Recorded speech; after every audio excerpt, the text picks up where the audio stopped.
Sir अभी तक उसका कार्रवाई नहीं हुआ सर।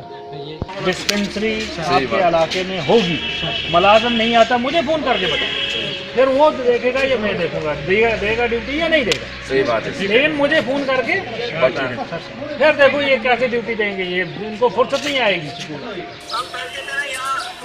अच्छा ताज़ियत पा रहे हैं, ठीक, आप ताज़ियत पा रहे हैं स्कूल को ताला लगा के। आप ताज़ियत पा रहे हैं, आप बोर्ड लगाया। और इन बच्चों का क्या होगा, इन गरीब बच्चों का जिनका आपने ये पूरा दिन आज का ज़ाया किया। आप ताज़ियत पा रहे हैं, क्या आपकी ताज़ियत 4 बजे के बाद नहीं हो सकती, 10 से पहले नहीं हो सकती थी? इतनी इंपॉर्टेंट थी कि वो वनस स्कूल सून खान पे बंद क्या अकिस ये फादर गुजरियामुत अम वजह कि स्कूल क्या थोमुत यमो बाकी 13 मास्टरों बंद क्या बच्चे दरबदर ये जबरदस्त शोर चलान वनस यमो स्कूल बच्चे कोर्मुत माल माजो कोर्मुत स्कूल क्या बंद तो अमिक जल्दी जल्दी से जल्द गई कार्रवाई कर यह क्या गि प्रत सात बे ग्राउंडस मज वुचम ोट वनस यम स्कूल बच्चों पान कोर्मुत सह त्रोमुत यमो आदत कि तथ आमुत सह तुलना आमुत सह कहें। मैं अचानक यहाँ दस्ती में विदिन नो टाइम यहाँ पहुँचा, तो यहाँ पहुँच के मुझसे पहले तहसीलदार साहब भी यहाँ पे आए थे, तहसीलदार सिंहपुरा पटन निसार अहमद साहब।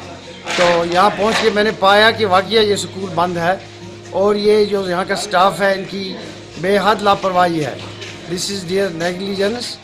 अगर उन्होंने कहीं ताज़ियत को जाना है, फातिया को जाना है, किसी स्टाफ मेंबर की रिलेटिव की मौत हुई है, तो उसके लिए वो 10 बजे से पहले और 4 बजे से के बाद भी जा सकते थे, या फिर ऐसा होना चाहिए था कि 2-2 आदमी करके वो ताज़ियत को जाते और 2 वापस आते, उसके बाद दूसरे 2। ये तो कोई तरीका नहीं है कि पूरा इंस्टीट्यूशन एक अदारे को बंद करके तो वो ताज़ियत के लिए चले गए हैं और इन बच्चों का, गरीब बच्चों का नुकसान किया है। बहरहाल मैं यहाँ आया, मैंने खुद ये देखा, और साथ में जो यहाँ पर थोड़ा सा इनकी ये भी लापरवाही है, जो यहाँ का हेडमास्टर साहब है या स्टाफ है, कि उन्होंने यहाँ सफाई सुथराई का ख्याल भी नहीं रखा है। उसके लिए हम इनको पूरा जो कार्रवाई करेंगे, जो भी अंडर रूल्स होगी। I will initiate action under rules.